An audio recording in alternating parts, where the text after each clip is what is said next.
Um país como o Irã, com décadas de extração de petróleo de qualidade Brent, né, que é a melhor qualidade que tem de petróleo. Um país com décadas. Um país com inimigos, né, pelo fato do Irã ser xiita, você tem 10% só de xiita e 90% de sunita, né, do povo islâmico. Você acha mesmo que o Irã já não construiu, debaixo daquele território dele, vários e vários bunkers com todo o equipamento de ponta? São décadas, são décadas.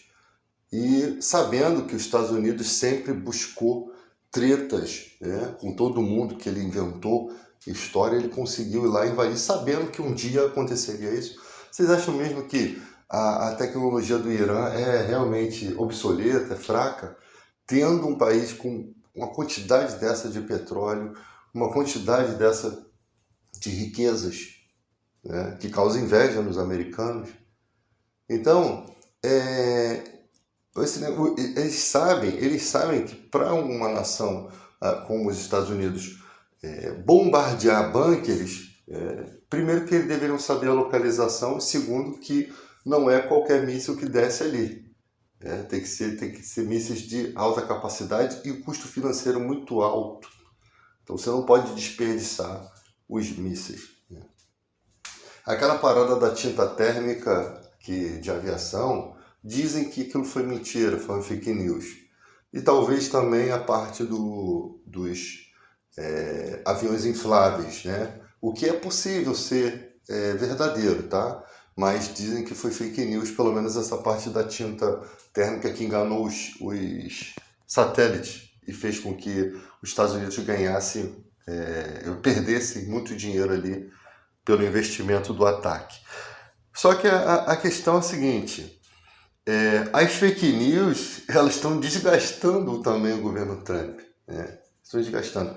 Esse fato de aviões voarem baixo no Irã, fazendo com que o piloto ejete do F-15, sendo bombardeado, isso para mim é uma tentativa de fazer uma comoção para poder fazer o ataque ou para poder rastrear o lugar e identificar, né? Então, não sei se esses soldados têm algum ponto eletrônico para poder enviar sinal, né, para os satélites dos lugares. E eu só sei que para o cara injetar de um avião desse, o cara sofre algumas coisas, tá? Não é só ejetar do avião e ponto, não. A força G exercida sobre o corpo de um ser humano ali é muito grande. E corre o risco da pessoa ter danos cervicais. Ejetar de um avião não é uma coisa fácil. E ali a gente viu os aviões passando baixo e tal, acreditando. E o Trump vendendo a informação de que já tinha batido tudo, né? E que vai acabar com o petróleo, vai atingir lá as plataformas de petróleo que tem na outra ilha perto do Estreito de Hormuz. É uma série de fala, e dá ultimato daqui, Se esse cara faz um ataque nuclear ali e mata pessoas e populações, o mundo todo vai continuar calado. O mundo todo vai se calar. Lá na época de Hiroshima fez o que fez, hoje em dia o Japão está levando homenagem para os americanos, porque o Japão e a Coreia do Sul, né, elas fazem parte do guarda-chuva nuclear dos Estados Unidos. Então o Japão simplesmente está totalmente submisso aos americanos, totalmente. Não desenvolve mais muitas coisas, o exército deles está obsoleto, né? Ficaram totalmente na dependência dos Estados Unidos. Então, a China, a Rússia, sabe qual é o custo disso? De ficar na dependência dos americanos. Eles veem o que os americanos fizeram durante décadas e décadas, arrumando problema, dizendo que no lugar tinha isso, tinha aquilo, e agora já está querendo dizer que a montadora aqui que tem da BYD é alguma coisa relacionada a algum trâmite do Brasil com a China. Ou seja, o que está segurando esse cara de arrumar problema com o Brasil é exatamente essa guerra no Irã.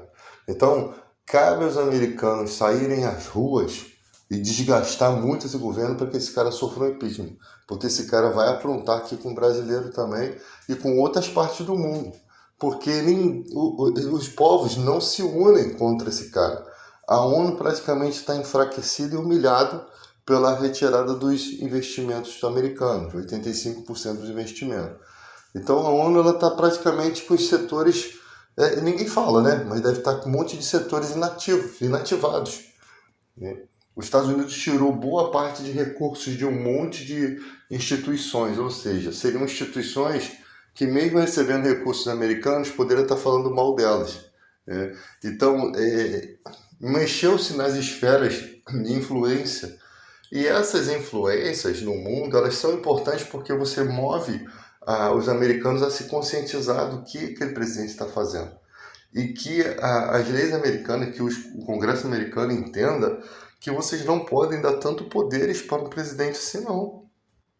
Como é que um presidente vai lá, ataca, rouba a Venezuela, tira o cara de lá, toma a Cuba, né? Você pode estar aplaudindo, era um ditador, era isso, era aquilo. Perfeito. Mas essa ação não poderia ser dessa forma. Né? O cara foi lá e fez e tal. Só que Cuba, Venezuela, é só ditadura. Realmente aquele cara, o Maduro, ele não era um cara que fortaleceu a Venezuela, né? A gente nem ligou muito para a retirada dele. Só que a cúpula dele, os governantes que estão lá, podem ser piores do que ele, entende? Então não vai melhorar muita coisa. Quando um país é sancionado, como Cuba e Venezuela, tudo que vier depois disso pode ser melhor para a população, tá? Só que quem é a causa da ferida foram os americanos.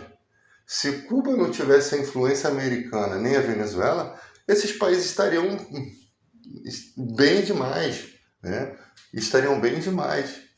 Porque as pessoas pensam que Cuba é só uma ilhazinha pequenininha, né? Que fica ali a 180 quilômetros dos Estados Unidos. Não, a Cuba é um arquipélago de mais de 4.000 ilhotas, tem uma área de extensão marítima de mar muito grande, onde pode ser extraído pré-sal, tem cobalto, tem níquel, não tem muito ouro, né? Mas tem muitas coisas assim que ainda não foram exploradas, podem ter terras raras, a gente não sabe, embora as condições ali não sejam desses materiais, né, que são alguns elementos que formam terra rara, se eu não me engano, 17 ou 19. Então, uma nação, ela tem que ter sua soberania. Se a gente não cobra a soberania daquelas nações, a gente não pode cobrar da nossa. Né? E o Brasil tem um monte de parcerias com a China travados. A nossa base aérea de Alcântara, nossa base de lançamento de Alcântara, a gente poderia ter parceria muito forte com a China. Só que o Brasil não faz essas parcerias porque já tem parcerias bélicas com os Estados Unidos. Já tem acordos que foram quebrados, tá? De 70 anos de acordos de troca de tecnologia. Né? O bom quando você vai fazer a troca de tecnologia, quando você tem o direito de produzir, você ganha o direito de produzir aquela tecnologia no Brasil. Aí você gera emprego, aí você gera inteligência, recursos vão para desenvolvimento daquela área. Então os Estados Unidos têm essa parceria e vem perdendo. Por quê? Tarifando todo mundo. Posturas estranhas diante do mundo todo. Posturas totalmente averso às propostas brasileiras, né? O Brasil é um país acolhedor, um país neutro, um país que não busca guerra. E aí você tem um parceiro que faz tudo isso daí. E ainda quer impedir você de fazer parceria com outras nações porque o clube da Luluzinha não quer. Você não pode fazer parceria com aquela nação que é minha inimiga. O Brasil é soberano, pô. A gente não pode abrir mão da nossa soberania, não. Senão a gente não se desenvolve. Porque os Estados Unidos e Israel são engraçados. Eles não querem que ninguém faça arma nuclear. Mas eles podem fazer. Eles mesmo não estão dentro do acordo de desenvolvimento. Né? Eles querem cobrar de todo mundo, mas deles não pode cobrar. Imagina, o Brasil quer desenvolver sua arma nuclear. O Brasil precisa desenvolver essas armas nucleares, sim. O Brasil precisa ter força, porque no final de tudo, você não sabe quais os governantes doidos que vão vir pelo caminho aí daqui a 100 anos, daqui a 200 anos. Então, ter essa força, né, para você manter sua soberania é muito importante. Olha a dificuldade que a gente tem. São anos e anos de abandono e sucateamento das Forças Armadas, né? E agora que está se pensando dentro de uma guerra, dentro de um cenário global, que está se pensando em fazer esses recursos, embora isso daí já pudesse ter sido desenvolvido há anos. O que a gente tem que fazer no Brasil? Não tolerar a corrupção, transformar a corrupção em crime hediondo, porque quando você rouba dinheiro público, você está matando pessoas, você está tirando dinheiro de hospitais, você está tirando dinheiro da sua nação. Roubar o país é crime de lesar a pátria. É crime de lesar a pátria. Só que a justiça brasileira é muito fraca em relação à política. Né? E é por isso que quase sofreu um golpe de Estado, quase que sofreram aí impeachment, quase que sofreram retiradas aí, afrontas, porque o judiciário não avança nesses trâmites de proteção da Constituição. Consegue proteger a Constituição aos trancos e barrancos, mas não consegue julgar muita coisa, porque você tem poderes na política que tomam. Na verdade, a criminalidade está entrando para dentro da política, né? Está entrando e se encalacrando. Daqui a pouco a gente está vivendo sob uma máfia aqui. Daqui a pouco tem cartéis tomando conta da nossa política. E isso tem que mudar. A gente precisa escolher melhor os nossos candidatos. Tem que ouvir as propostas. Tem que ouvir as propostas não, tem que ver quem é aquela pessoa. Tem que ir lá na Wikipédia e saber em que essa pessoa está encalacrada. Em que ela já se enfiou, quais os problemas que ela já causou. Porque as pessoas parece que vai apagando com a borracha, vai botando panos quentes em situações de tretas que a pessoa arrumou. Agora parece que a Tabata quer criminalizar quem fale mal do povo judeu, né?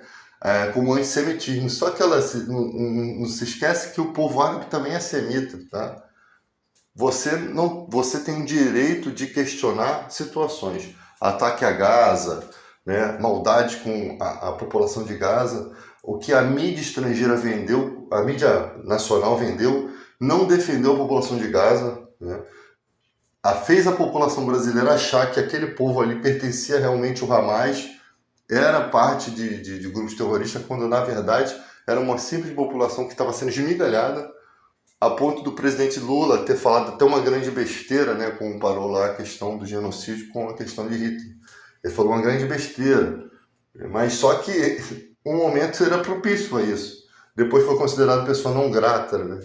E agora a gente está vendo que realmente a postura dos sionistas, porque é preciso saber, entender, que não é a população de Israel que está fazendo isso, é o governo sionista. É um movimento sionista, um movimento de expansão de Israel que pouca gente entende como funciona. Esses caras vieram como conquistadores e usaram o Holocausto, usaram as condições, as situações passadas do povo judeu como argumentos para esse movimento expansionista, né? Então, ele precisa saber separar. Eu não sou a favor de maldades contra Israel, não fico torcendo para que caia nada lá e também não fico torcendo que caia nada em outra nação. Porque em todo lugar você vai ter pessoas de paz, você vai ter pessoas você vai ter pais de família, você vai ter filhos, você vai ter pais desesperados para proteger sua mulher grávida, seu filho. E eu não sou a favor desse tipo de situação. Eu não sou a favor de guerra. Guerra é mentira, é artimanha, é coisa do diabo, não é coisa de Deus. Agora, quando uma nação precisa se defender de um ataque, uma nação que foi atacada, invadida, aí é complicado. Porque quem está ali se defendendo está fazendo uma ação pela sua nação, né? Agora o soldado lá, o piloto caiu lá nas terras e tem gente torcendo para que façam mal a um cara que não tem nada a ver com as tretas do Trump. Se eu fosse o Irã, eu devolvia esse soldado. Vai estar devolvido aqui. A gente não quer fazer maldade, a gente não é covarde como vocês, não. Ainda usava isso como estratégia. A gente não é covarde. Para que eu vou pegar um piloto? Para quê? Para fazer troca por outros soldados? Não, cara. Envergonha os Estados Unidos, devolve o piloto, faz um marketing disso e mostra para o mundo todo que quem está sendo covarde é o Trump. Desgasta mais ainda o governo dele para que ele possa sofrer um impeachment, para que ele possa sofrer pressões internas do Congresso e não consiga usar seus armamentos. Porque parece que o cara está jogando as pessoas ali já para poder, de forma estratégica, comover e argumentar de que está indo lá buscar o soldado. A mesma coisa que Israel usou para comover dizendo que ia pegar os reféns, quando a gente viu que em nenhum momento estava de fato interessado em pegar os reféns. E por isso muitos reféns morreram, né? Era para ter feito negociações, era para ter levado a negociação mais a sério, mas não, foram lá, massacraram todo mundo e possivelmente até de raiva alguns terroristas daquele mataram os reféns e que os pais estavam lá esperando. Só que os pais não vão falar isso, né, dessa postura de Israel, porque estavam ali na expectativa, a única expectativa era que os soldados viessem a recuperar os seus filhos.